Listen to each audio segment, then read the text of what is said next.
जैसा कि माननीय प्रधानमंत्री जी की कल्पना है कि 2030 तक भारत विश्व में ड्रोन टेक्नोलॉजी की राजधानी बन जाए, ये बहुत बड़ा संकल्प है। तो ये हम मान के चलते हैं कि आने वाले समय में आपका प्रशिक्षण के माध्यम से अधिकतम रूप से पूरा समाज लाभ उठाए, सरकार लाभ उठाए।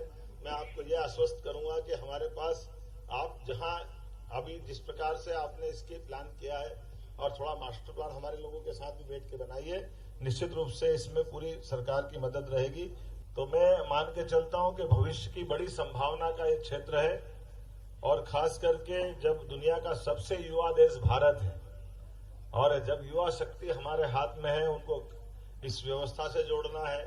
फसलों की बात मैंने कही है, इसी प्रकार से जैसे लुइस ब्रेन ने ब्रेन लिपि दी है और ब्रेन लिपि देते हुए हमको समझ में क्या आता है कि ब्रेन लिपि मतलब अंधों के लिए, अपने जो दिव्यांग है जिनकी आंखों से कष्ट है, वो अपने उनके काम का आता है।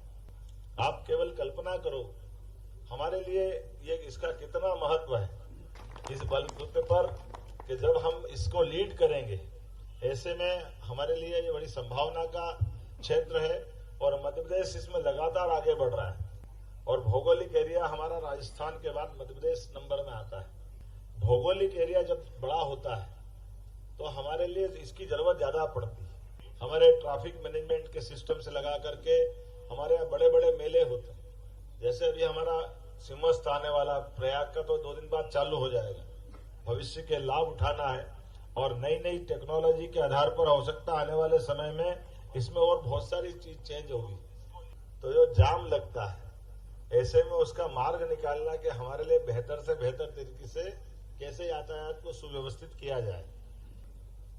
और बड़े दूसरे प्रकार के भी मेले हमने सबने देखा, इंदौर जैसी जगह में भी हमारे पास छोटे छोटे मामले में कहने के लिए तो अटपटा लगेगा, लेकिन वीवीआईपी का काफिला जा रहा है जो अंधेरे में अपने टारगेट को ब्रेन लिपि के माध्यम से तुरंत संदेश को पकड़ते हैं, समझते हैं और उसको लागू करते हैं। असली अर्थ में ब्रेन लिपि उनके लिए तो 10% है, 90% युद्ध के सभी सैनिकों के लिए है।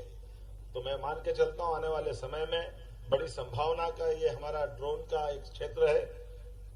और आपने तो प्रशिक्षण केंद्र चालू किया, अर्थात हर वो चीज जिसके आधार पर एक क्षेत्र हम पर्टिकुलर नहीं बता सकते कि ये वहीं का है, ये समग्र क्षेत्र में काम आएगा। धीरे धीरे आने वाले समय में टेक्नोलॉजी के बलबूते पर न केवल इसमें बल्कि आने वाले समय में तो और इसकी बहुत सारे सेक्टर में संभावना है। तो आश्वस्त करता हूं कि मध्य प्रदेश सरकार साइंस टेक्नोलॉजी विभाग के माध्यम से आपकी जॉइंट मीटिंग कराएगी और हम नीचे से नीचे तक जाकर के इसका लाभ कैसे उठाएं, हम उस दिशा में लगातार काम कर रहे हैं।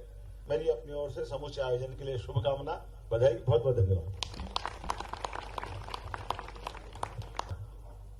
और ऐसे में ये हमारा फ्लाइंग क्लब के माध्यम से जो अभी मिलिंद महाजन जी ने बताया है, हमारा तो ये नो लॉस नो प्रॉफिट का आपने बताया कि हम वैसे सिखाना चाहते हैं